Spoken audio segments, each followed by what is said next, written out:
Jimin, হাত মুখ ধুয়ে টেবিলে বই নিয়ে বস, সন্ধ্যায় তোর নতুন টিচার আসবে। আচ্ছা আম্মু, ঠিক আছে। জাংকুক বসে খাবার খাচ্ছে ডাইনিংয়ে, আর সোফায় আয়েশ করে বসে টিভি দেখছে জিমিন। রান্নাঘর থেকে বেরিয়ে এসে জিন বলল জিমিনকে কথাগুলো।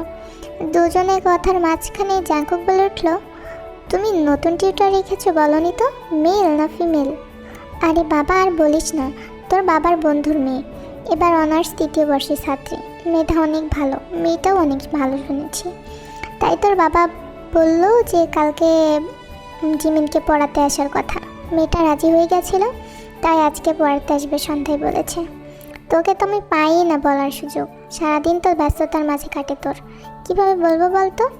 ও আচ্ছা, ঠিক আছে, দেখো পড়িয়ে কেমন কি হয়। বাইরে নামটা কেমন? শুনেছি ওর নাম তে, তোর আব্বুর থেকে। জাঙ্কু কিছু বলতে যাবে তখনই কলিং বেল বেজে উঠল। জিন চলে গেল। ঘড়িতে তখন 3টা ছুঁই ছুঁই। জিমিনের আজ হাফ ক্লাস ছিল, কারণ আজকে বৃহস্পতিবার। জিমিন এবার ক্লাস 9-এ পড়ে। জাঙ্কুক বলল, জিমিন এইগুলো গুছিয়ে রাখ, আমি অফিসে চলে গেলাম, আজ অনেকগুলো মিটিং আছে, আসতে লেট হতে পারে। আম্মুকে বলে দিস, হ্যাঁ, থামাখার ডাকলাম না। আর তখন জিন রান্নাঘরে ছিল। জাঙ্কুক আর জিনকে ডাকলো না, চলে গেল। জিমিন উঠে প্লেট বাটিগুলো গুছিয়ে রাখলো, আর জিনকে বলল জাঙ্কুকের বলা কথাগুলো। ছেলেটা যে কি করে না, কিচ্ছু বুঝি না। দুপুরের খাবার খেলো এই বেলা 3টা বাজে, তাও কি আসে? মনে কত শতবার বুঝ পাতা দিয়েতে নিয়ে আসা হলো আমার, কি এক জ্বালায় পড়েছি। জিমিন, মারে তোর আব্বু আর আসবে কিছুক্ষণের মধ্যেই, তার নাকি আজ অফিস তাড়াতাড়ি ছুটি হচ্ছে। তুই একটু কষ্ট করে ফ্রিজ থেকে মাংসটা বের করে ভিজিয়ে দে তো মা। আচ্ছা মো, দিচ্ছি। তখন ঘড়িতে সন্ধ্যা 6টা বেজে 4 মিনিট। তে জাঙ্কুকদের বাসায় ঢুকলো। জিন আর আরেম তখন বসে টিভি দেখছিল আর গল্প করছিল। বরাবরই জিমিন তার বাবাকে খুবই ভয় পায়, তাই সে ততক্ষণে পড়তে বসে গেছে টেবিলে। আর যেহেতু নতুন টিচার আসবে, এই কারণে আর কি। তে বাসায় ঢুকে সবাইকে সালাম দিল এবং কুশল বিনিময় করলো। তারপর চলে গেল জিমিনকে পড়াতে। তখন 7:30 বাজে।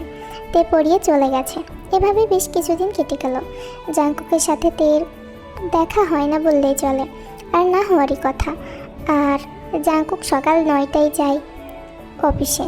সে মূলত একটা জব করে, আর দুপুর 2টায় আসে লাঞ্চে, তাও মাঝে মাঝে। বাসায় ফিরতে ফিরতেও তারপরে রাত 9টায় বেজে যায় ধরে। আর তে তো পড়াতে আসে সন্ধ্যা 6টায়, সুতরাং তাদের দেখা হওয়াটা একটু ডিফিকাল্ট। ইভেন তে তো এখনও জানেই না যে জাঙ্কুক নামের কেউ এখানে আছে। তার সম্পর্কে কোনো আইডিয়া নেই তের, দেখতে কেমন, কি করে, কিছুই জানে না। এবং সে এ বিষয় নিয়ে ইন্টারেস্টিংও না, কারণ এসব সে একদম ইগনোর করে চলে। কিন্তু এতটুকু শুনেছে জিমিনের থেকে যে জিমিনের একটা বড় ভাই আছে, ব্যাস এতটুকুই। এভাবে আরও 1 সপ্তাহ কেটে যায়। সেদিন শুক্রবার ছিল। নর্মালি এই দিনে জাঙ্কুক বাসায় থাকে, কারণ তার এই দিন সাপ্তাহিক ছুটির দিন, এবং ওই দিন তে পড়াতে আসে না। শুক্রবারে সে অফ দেয়, কিন্তু এই শুক্রবারটা যেন ছিল অন্যরকম। জিমিনের একটা ক্লাস টেস্ট নিতে চেয়েছিল তে, তার সাথে কিছু ম্যাথও সলভ করতে চেয়েছিল, তাই তে ওই দিন পড়াতে আসে। তখন ঘড়িতে 6:15। জিন রান্নাঘরে, সবাই তো বাসায় আজ, তাই একটু তার রান্নার চাপ বেড়েছে। সোফায় জাঙ্কুক আর আরিম বসে আছে। তারা দুজনে টিভি দেখছে এবং খুশ গল্পে মেতেছে। তাদের সব ব্যবসা বাণিজ্য নিয়ে আলাপ আলোচনা করছে। জিমিন পড়তে বসেছে, তার আজ এক্সাম তো, এই কারণে আর কি।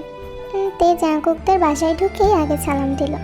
সালামের শব্দে জাঙ্কুক আর আরিম তাকালো তের দিকে। তে সুন্দর করে একটু মুচকি হাসলো, আর এই হাসির তীর যেন জাঙ্কুকের বুকে এসে লাগলো। একটা ট্রাউজার আর একটা সাদা কালারের টি-শার্ট পরেছিল জাঙ্কুক। মাথার সামনের চুলগুলো এলোমেলো বাতাসে উড়ে বেড়াচ্ছে, আর তার ধ্যান জ্ঞান যেন এই মুহূর্তে তের উপরে স্থগিত, যেন ওর চোখ পলক ফেলতে ভুলে গেছে। মানে একটা মেয়ে এত সুন্দর কেমনে হয়, তাতে একে না দেখলে মানে বোঝা মুশকিল। একটা পেস্ট কালারের টপস, সাথে কমর সমান চুলটা হালকা একটু উঁচু করে বাঁধা, একটা কাঠগোলাপ পাঞ্চ ক্লিপ দিয়ে আটকানো। এই ওয়েট, তোমরা কি তের এই ক্লিপটা নিতে চাও? ওহো, একটু কষ্ট করে আমার কথাগুলো শোনো, আর যাদের ভালো লাগবে না স্কিপ করে যাও।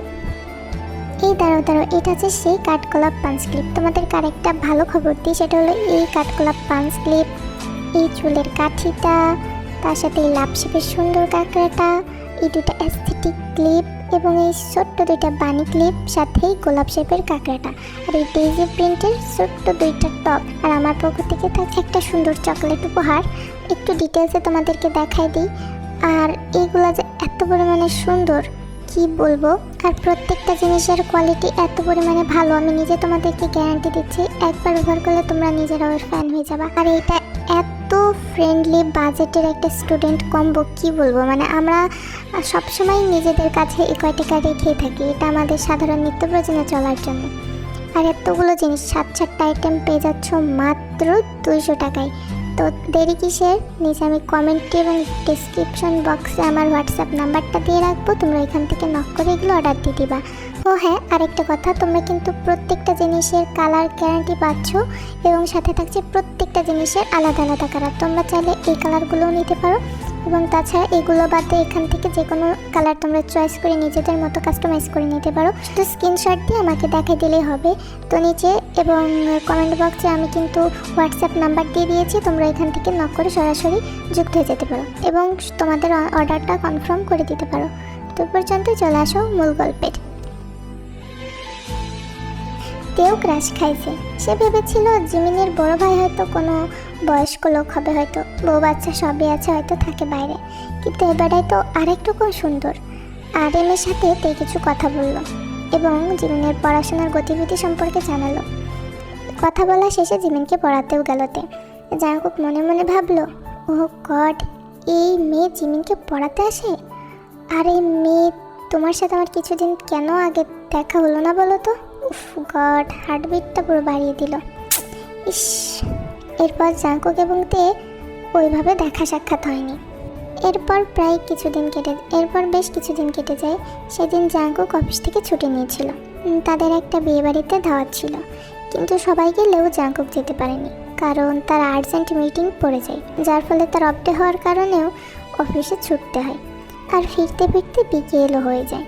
সেই দিন যেহেতু বৃহস্পতিবার ছিল, তাই সেদিন হলুদের অনুষ্ঠান ছিল। মূলত তার একটা কাজিনের বিয়ে, আর শুক্রবারে বিয়ে। তাই আরেম বলল, তোমার আর আজকে এত কষ্ট করে আসার দরকার নেই, এমনিতেও মেঘের অবস্থা খুবই খারাপ, তার চেয়ে বরং আমরা চলে যাচ্ছি, তুমি নিরিবিলি কালকে এসো। জাঙ্কুকও রাজি হয়ে গেল, কিন্তু তারা সবাই এত ব্যস্ত ছিল যে তেকে যেন না আসার কথা বলতে ভুলেই গেছে। তে আবার একটা বার্থডে দাওয়াত ছিল, রাত 8টায় অনুষ্ঠান, তার ফ্রেন্ডের বার্থডে। তাই সে বাসা থেকেই গুছিয়ে বের হয়েছিল, ভেবেছিল জিবিনকে পরিয়ে দিয়ে আবার তার ফ্রেন্ডের বাসায় যাবে। কিন্তু এদিকে সন্ধ্যা থেকে এত বৃষ্টি হচ্ছিল, কি আর বলার। সে কোনো মতে এসে পৌঁছালো জাঙ্কুকদের বাসায়। কলিং বেল চাপতেই জাঙ্কুক দরজা খুলে দিল। একটা ব্ল্যাক কালারের শাড়ি, সাথে খোলা চুল, ঠোঁটে হালকা লিপস্টিক, চোখে কাজল, হাত ভর্তি কাচের রেশমি ছুরি, আর একটা বড় সড়ো গিফটের প্যাকেট নিয়ে দাঁড়ায় আছে। ভিজেও গেছে তো। বাইরে যেহেতু বেশ বৃষ্টি হচ্ছে, বৃষ্টির কারণে বেশ ভিজে গেছে। জাঙ্কুককে দাঁড়িয়ে থাকতে দেখে তে বেশ অবাক হলো, কারণ এতদিন পড়াতে এসেছে এমন কাহিনী ঘটেনি। সচরাচর জিন আন্টি দরজা খুলে দিয়েছে, তাহলে আজকে এই কেন? জাঙ্কুক তো এক দেখাতেই ফিদা হয়ে গেছে, মানে শাড়িতে এত সুন্দর লাগতে হবে এই মেয়েকে। তবুও নিজেকে কোনোরকম সামলিয়ে বলল, ভেতরে আসো। তে তাড়াতাড়ি ঢুকলো, কারণ বাইরে তখনও অনেক বৃষ্টি হচ্ছে। কাউকে দেখতে পাচ্ছি না, জিমিন বা জিন আন্টিরা কোথায়? জাঙ্কুকের ততক্ষণে মনে পড়লো তেকে তো বলাই হয়নি। আহারে, মেয়েটা কত কষ্ট করে পড়াতে আসছে। আসলে আম্মুরা সবাই একটা আমার কাজিনের বিয়েতে গেছে, শনিবারে আসবে। তোমাকে তো বলাই হয়নি না? দেখেছো, এত পরিমাণে সবাই ব্যস্ত ছিল আর প্রেশার এত পরিমাণে ছিল কাজের যে হয়তো তোমাকে বলতেই ভুলে গেছে। ইস, তুমি কষ্ট করে আবার আসলে, সরি, মনে কিছু নিও না। ইটস ওকে, ব্যাপার না। তুমি ভালো বলে বলছো, আমি যদি তোমার জায়গায় থাকতাম তাহলে তো প্রচণ্ড রেগে যেতাম। বাই দ্য ওয়ে, তোমাকে তুমি করে বলছি বলে কি তুমি কিছু মাইন্ড করছো নাকি? আসলে তুমি আমার অনেক ছোট, কিছু না হলেও 3-4 বছরের ছোট, এই কারণে তোমাকে তুমি করে বললাম। না না ভাইয়া, কিছু মনে করি নাই তো। জাঙ্কুক একটা চাপা কষ্ট অনুভব করলো, বুকে হাত দিয়ে মনে মনে বলল, ভাইয়া কেন ডাকলো এই মেয়ে? আল্লাহ, আমি তোর ভাই না রে পাগলি, জামাই ডাক। নিজেকে সামলে কোনো মতে বললো, জাঙ্কুক কোথাও যাচ্ছিলে নাকি? হ্যাঁ, আমার একটা ফ্রেন্ডের বার্থডে, তাই ওইখানে দাওয়াত ছিল, কিন্তু এই বৃষ্টির কারণে কী যে করি। ও আচ্ছা, তুমি একটু ওয়েট করো, দেখো বৃষ্টি কমে নাকি, কমলে চলে যাও। তে বসলো। জাঙ্কুক ভেতরে গিয়ে টাওয়াল দিল এবং 1 কাপ কফি বানাতে গেল রান্নাঘরে। তে পড়লো আর এক দৌড়া নাই, ভাবছে বাসায় কেউ নেই, একটা ছেলে আর মেয়ে একটা ঘরে, কি নাকি সে ভাবছে কি ভিজতে ভিজতে চলে যাবে নাকি বসে থাকবে। জাঙ্কুক কফির মগ ততক্ষণে নিয়ে চলে এসেছে। কফির মগটা তের দিকে বাড়ি দিয়ে বলল, চিন্তা করো না, আমি রুমে যাচ্ছি, ঠিক আছে? তুমি এখানে ওয়েট করে দেখো, আর কিছু লাগলে আমার নক দিও, ঠিক আছে? ডাকলে আমি আসবো। জাঙ্কুক বলে এই কথাগুলো চলে গেল। তে যেন হাঁপ ছেড়ে বাঁচল। প্রায় 1 ঘন্টা পর বৃষ্টি থামলো। তে জাঙ্কুককে ডেকে বলল এবং চলে গেল। জাঙ্কুক ভাবলো কি বললে কি করলে তে পাবে। জাঙ্কুক ভাবলো কি করলে আর কি বললে তোমাকে পাবো, উপায় তো আর পাচ্ছি না। উপায় না পেয়ে জাঙ্কুক ঘুমিয়ে গেল। ঘুমের ভেতর তো আরেক জ্বালা, ঘুমের রাজ্যেও তো তের পুরো রাজত্ব চলে। উফ, এ কি জ্বালা জাঙ্কুক। এভাবে আরও 1 মাস কেটে গেল। একদিন সন্ধ্যাবেলায় জাঙ্কুককে ডাকলো আরেন। তখন রাত প্রায় 10টা।